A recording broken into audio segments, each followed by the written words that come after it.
নমস্কার বন্ধু, আমার চ্যানেলে আপনাদের সকলকে স্বাগত। আজকে আমি আপনাদের সাথে শেয়ার করছি সর্ষে পোস্ত দিয়ে ইলিশ মাছের ঝাল। তো এটা কীভাবে বানিয়েছি আজকে সেটাই আপনাদের সাথে শেয়ার করব। এখানে প্রথমে ইলিশ মাছগুলোকে কেটে পরিষ্কার করে আনা হয়েছে। তারপর একটা খুব ভালোভাবে তেলটা গরম করে নিয়ে ইলিশ মাছের পিসগুলো খুব হালকা করে ভেজে নেব।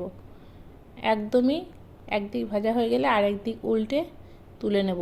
খুব বেশি ভাজবো না, তাহলে ইলিশ মাছের টেস্টটা নষ্ট হয়ে যাবে।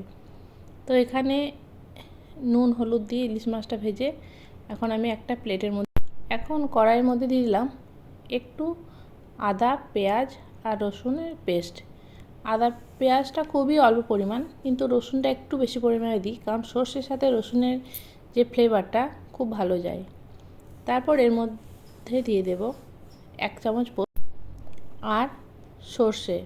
তো সর্ষে পোস্তটা খুব ভালোভাবে মিশিয়ে নেব মশলার সাথে। খুব ভাজবো না, জাস্ট একটু হালকা করে মিশিয়ে নেব।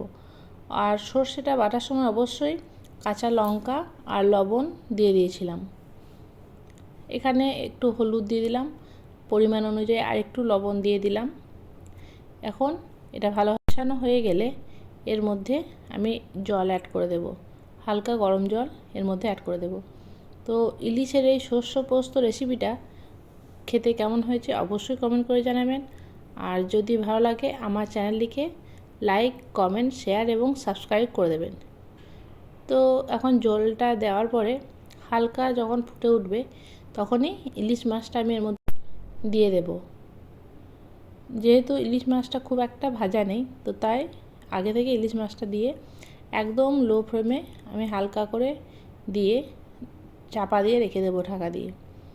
তো তারপর বেশ কিছুক্ষণ ফোটার পর ঢাকনা খুলে আমি আরেকবার নাড়াচাড়া করে নেব।